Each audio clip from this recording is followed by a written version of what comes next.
केंद्रातलं स्वतःला सशक्त समजणारं सरकार भारतीय जनता पार्टीचं नरेंद्र मोदीच्या रूपाने 2014 मध्ये आलं.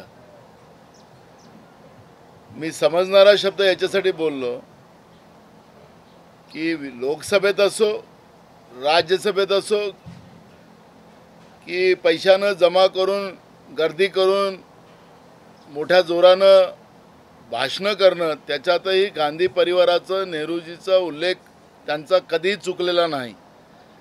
गांधी परिवाराला नेहरू परिवाराला घाबरणारं बीजेपी आज काँग्रेस पुन्हा ताकदीनं देशभरात उभी व्हायला लागली आणि आमच्या शक्तीस्थळावर आमच्या नेत्या सोनियाजी गांधी, आमचे नेते राहुल गांधी यांना जे प्रकरण 2015 मध्ये संपलेलं होतं त्या प्रकरणाला पुन्हा पुढे आणून त्याच्यात मनी लॉन्ड्रिंगचा कुठलाही त्याच्यामध्ये समावेश नाही आणि ही पॉलिटिकल कारवाई ईडीच्या माध्यमातून काँग्रेसच्या वतीनं सातत्यानं सांगण्यात येत होतं की केंद्रीय तपास यंत्रणेचा दुरुपयोग नरेंद्र मोदीचं भाजपचं सरकार सातत्यानं करते आहे आणि म्हणून आम्ही आता त्यांना इशारा असा देतो, ना डरेंगे ना झुकेंगे. आमच्या नेत्यांच्या बद्दल या पद्धतीची भूमिका द्वेषपूर्ण आणि राजकीय दृष्टिकोनातून घेत असतील तर देशामध्ये भारतीय जनता पार्टीच्या केंद्रातल्या कितीही आपल्याला स्वतःला शक्तिशाली समजणाऱ्या नरेंद्र मोदीच्या सरकारला सडो की पळो करू. उद्याच या पद्धतीचा एक निर्णय आम्ही घेऊ. उद्या आमची जाहीर सभा आहे संध्याकाळी, त्याच्यामध्ये या सगळ्या बद्दलची आम्ही भूमिका जनतेसमोर मांडणार आहोत. पण या पद्धतीचं राजकीय द्वेष हे देशामध्ये देशपूर्ण राजकारण करण्याची जी पद्धत भारतीय जनता पार्टीने या देशात आणली त्याला त्यांची जागा दाखवल्याशिवाय आता आम्ही काँग्रेसचे कार्यकर्ते शांत बसणार नाही.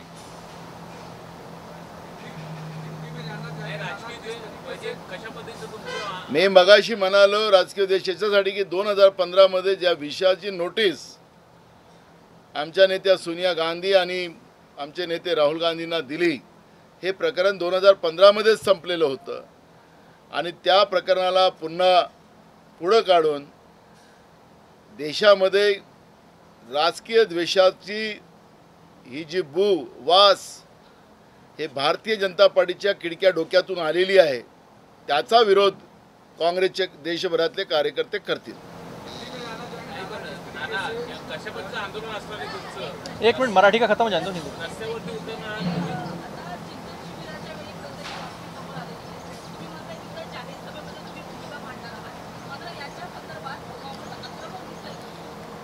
आज पूर्ण देशामध्ये जसं महाराष्ट्रामध्ये नवसंकल्प चालू आहे 2 दिवसाचं, तसं देशातल्या विविध राज्यात आजच सुरू आहे आणि या नवसंकल्पाच्या माध्यमातून देशभरामध्ये काँग्रेसनी जो निर्णय घेतलेला आहे उदयपूरमध्ये आमच्या नेत्या सोनियाजी गांधीच्या आदेशाप्रमाणे सगळ्या देशामध्ये काँग्रेस कामाला लागलेली आहे.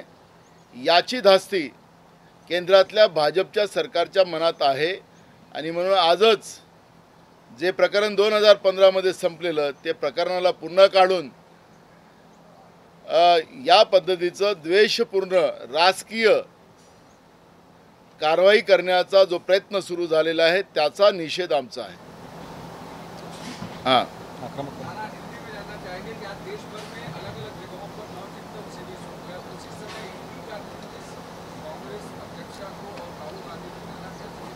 आपने देखा होगा कि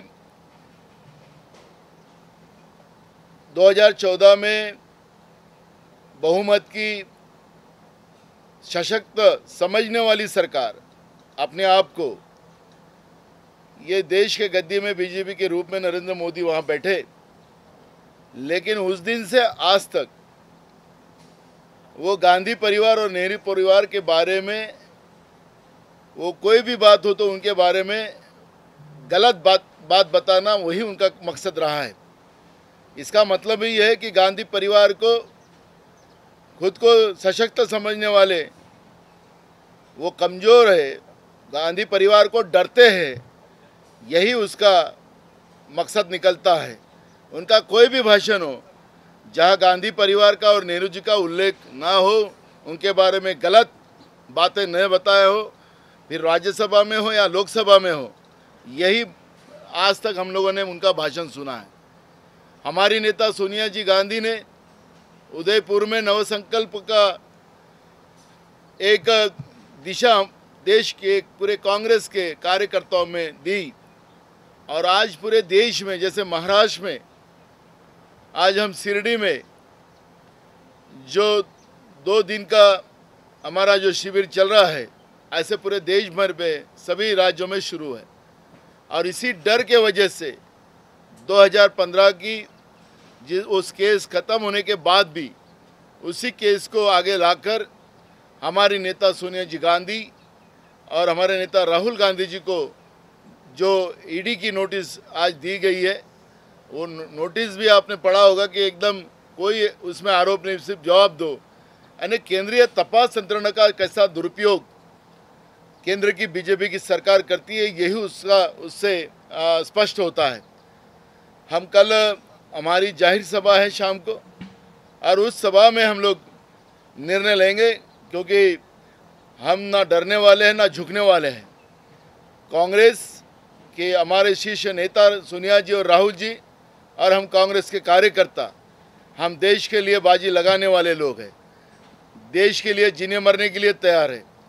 और बीजेपी ने सत्ता का दुरुपयोग जो बार बार कर रहे देश बेचने वाले लोग, देश को खड़ा करने वाले को अगर वो जेल में डालना चाहते हैं तो हम तैयार हैं। हम सभी लड़ाई पे हम खड़े उतरेंगे और देश की जनता कांग्रेस के साथ खड़ी होगी। महाराष्ट्र कांग्रेस के तौर पर आप ये कहते हैं कि सड़क पर उतरकर प्रदर्शन करना जरूरी है? बिल्कुल, अभी कल हमने यही कहा कि कल हमारी शाम को जाहिर सभा है, जनता के सामने इस विषय को रखेंगे और उसी वहीं पर हमें इस लड़ाई को आगे कैसे लड़ने का उसका प्लान हम जनता के सामने जाहिर करेंगे। महाराष्ट्र में क्या कास्ट के जो जातिगत आधार पर राजनीति करने वाले बहुत सारे लोग हैं, उनकी वजह से कहीं न कहीं कांग्रेस ऐसा सुशील कुमार शिंदे ने कहा कि जातिगत आधार पर कुछ लोग एक नेता को बड़ा करते हैं और उसके कारण अलग अलग। देखो, सुशील कुमार शिंदे जी के शब्द का अर्थ अलग आपने लगाया है। देश में जो राजनीति अब चल रही है धर्म और जाति के आधार पर चल रही है। एक धर्म और एक दूसरे जाति के विरोध में एक को भड़काया जा रहा है। देश के सत्ता में बैठे हुए लोग वो ये काम कर रहे हैं। वो बात सुशील कुमार शिंदे साहब ने बोली है। कांग्रेस हमेशा सभी जाति और धर्म को साथ में लेके चली है करके देश आज 75 साल के आज़ादी में भी उसी तरह खड़ा है। लेकिन गए 8 साल में देश को बर्बादी और देश की संवैधानिक व्यवस्था को तोड़ने का जो काम किया गया है वो बड़ा आघात इस देश पर गिरा है।